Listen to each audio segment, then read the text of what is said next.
नमस्कार, आप देख रहे हैं एनएमएफ न्यूज। आपके साथ मैं हूं नम्रता चौधरी। भारत में होती होगी सियासी बहस, लेकिन पाकिस्तान में होती है सियासी भैंस। और आज हम इसी पर चर्चा करेंगे कि आखिर बिलावल भुट्टो का ये जो बयान आया है, ये बयान से ज्यादा उनकी इज्जत का फालूदा कर रहा है, क्योंकि इसमें सिर्फ एक ये शब्द नहीं है, बल्कि और भी इस तरह के शब्दों का इस्तेमाल किया गया है, जिसके बाद लोग उन्हें मजाक का पात्र समझ रहे हैं। कह रहे हैं कि जिस आदमी से साफ शब्दों में बोला नहीं जा रहा, वो देश में चेंजेस लाएगा, एक नई मिसाल पैदा करेगा, वो भारत को चुनौती देगा, वो खून की नदियां बहाएगा, वगैरह वगैरह। सुन लीजिए पहले बिलावल भुट्टो क्या कुछ कह रहे हैं और कैसे सियासी भैंस वो करना चाह रहे हैं। कश्मीर की सरहद पर खड़ा हमारा सिपाही सिर्फ सरहद का हिफाजत नहीं करता, वो अपना घर, अपना माँ बाप, अपने बच्चे छोड़कर, अपनी जान खतरे में डालकर पाकिस्तान की हिफाजत करता है। मैं पहले भी कह चुका हूँ, पाकिस्तान की फ़ौज हमारा रेड लाइन है। हमारा सिपाही किसी सियासी बहस का निशाना नहीं, वो कौम का फ़ख्र है। हमारा शहीद फ़ौजियों और पुलिस जवानों की कुर्बानी को कभी नहीं भुलाया जाएगा। हर कुर्बानी का एहतराम होगा, हर शहीद के घर वालों को इंसाफ मिलेगा। जो अपना आज हमारे कल के लिए कुर्बान करे, उसकी इज्जत हमारी जिम्मेदारी है। सुन लिया आपने। अब पंकज जी, ये वही शख्स है जो मतलब जिसे मन करता है तो एक बयान छोड़ देता है भारत के लिए, गीदड़ भपकियां दे देता है, लेकिन अभी इसने बड़ा जोरदार बयान दिया है सियासी बहस पर। आज इसी पर मुझे लगता है चर्चा कर लेनी चाहिए, ताकि भारत वालों को भी पता लगे और पाकिस्तान की आवाम को भी पता लगे कि उनके नेता कितने सीरियस हैं उन्हें लेकर। बहुत ज्यादा सीरियस है। ये कह रहे हैं कि रेड लाइन है पाकिस्तानी फौज, उसके बारे में कोई कुछ नहीं बोलेगा। पता है, इसी रेड लाइन ने इनके नाना जी को मार डाला, इसी रेड लाइन ने इनके मां को मार डाला, बेनजीर भुट्टो को। और ये हो सकता है डर के मारे रेड लाइन बोल रहे हो, क्योंकि लाल रेखा तो कई तरह की होती है ना। और ये वही वाला है ना जो कहता है कौन रात के अंधेरे में हमला करता है, कौन रात को ये करता, ये वही वाला आदमी है ना। ये मुझे लगता है कुछ गड़बड़ है, और मैं दिल से बोल रहा हूं, क्योंकि इनका जो बोलने का तरीका है वो आम पाकिस्तानियों की तरह नहीं है। ये आधा अंग्रेज, आधा पाकिस्तानी और आधा ये वो करके पता नहीं क्या एक नया ही प्रोडक्ट है ये, और इसलिए लोग मजाक कर रहे हैं। और लोग कह रहे हैं कि यार सियासी बहस कौन करता है, हर कोई सियासी बहस करता है। और उस वक्त पाकिस्तान में ये आदमी इस तरह बोल रहा है जब पाकिस्तान के हालात बहुत बहुत बहुत खराब है। पंकज जी, आपको रोकना चाहूंगी। ये सिपाहियों के लिए बोल रहे हैं, पाकिस्तानी फौज के सैनिकों के लिए बोल रहे हैं कि ताकि उनका हौसला बढ़े, ताकि वो मोटिवेट हो जाएं। पर मुझे लग रहा है कि वो सिर्फ हंस रहे होंगे कि ये हमको बोल रहा है नहीं। और इनके कहने के बाद ऐसा मोटिवेट हुए कि पाकिस्तानी सेना के बड़े अधिकारी कह रहे हैं कि टूट जाने दो देश, हमें क्या फर्क पड़ता है, टूट ही जाना चाहिए। आपको यकीन नहीं हो रहा? सुना दीजिए, स्टेटमेंट सुनवाते हैं। अधिकारी हैं ये पाकिस्तानी सेना के। बिल्कुल बिल्कुल, आप सुन लीजिए। करने वाली है, हम इर्द गिर्द की बातें मत करें। इस मुल्क का सबसे बड़ा चैलेंज, इस मुल्क में फौजी हुक्मरानी जो 70 साल से हमारे सरों पे सवार है। अयूब खां की शक्ल में, याहिया खां की शक्ल में, उन दोनों ने मिलकर मुल्क को आधा तोड़ दिया और उन्होंने कहा कि तोड़ दे इस मुल्क को, अच्छा है, they are a drain on us, let them go, let them go. ये मशहूर है, ये बात बिल्कुल तारीख ने साबित की है।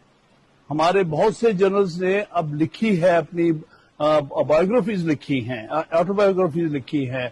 इसी तरह पॉलिटिशियन शौकत यास ने लिखी है कि जब मैं याहिया को समझाने गया कि खुदारा 3 मार्च वाली आप जो है मीटिंग को पोस्टपोन ना करें, पाकिस्तान टूट जाएगा, तो उसका जो असिस्टेंट था, चीफ ऑफ स्टाफ जो था उसका, कोई जनरल उमर नाम का शख्स था, वो हमें एक तरफ ले गया। उसने कहा क्या बात करनी है आपने याहिया से? उन्होंने कहा मैंने ये कहना कि अगर आपने पोस्टपोन की नेशनल असेंबली की ये मीटिंग तो मुल्क टूट जाएगा, मशरिकी पाकिस्तान हमसे अलग हो जाएगा।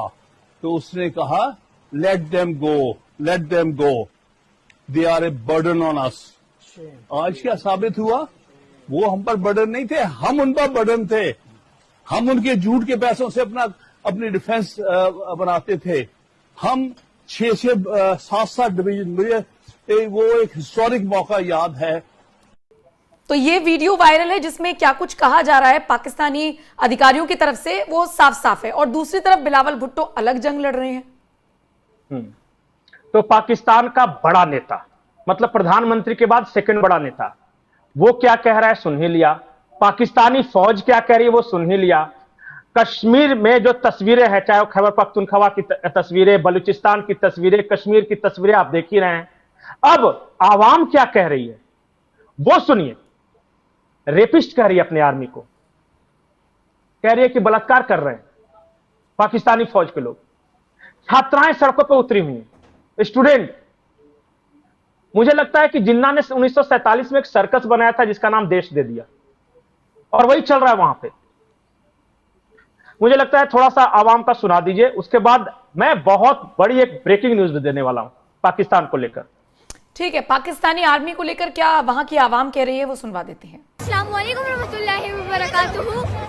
ये लोग ये अफसी रेंजर्स कह रहे हैं कि ये लोग 1500 की दिहाड़ी पे हमें लाया है। नहीं, हम लोग अपनी मर्जी से आते हैं। और उमर नज़ीर साहब हमें अगर बोलते हैं कि आप आगे मुजफ्फराबाद के लिए चले तो हम लोग तैयार हो जाएंगे, और ये झूठ है। ये लोग हमें अभी हक के लिए बोलने नहीं देते। आगे इन्हें हमारी रोडें तोड़ दी है, रात को आके घरों में छापे मारते हैं।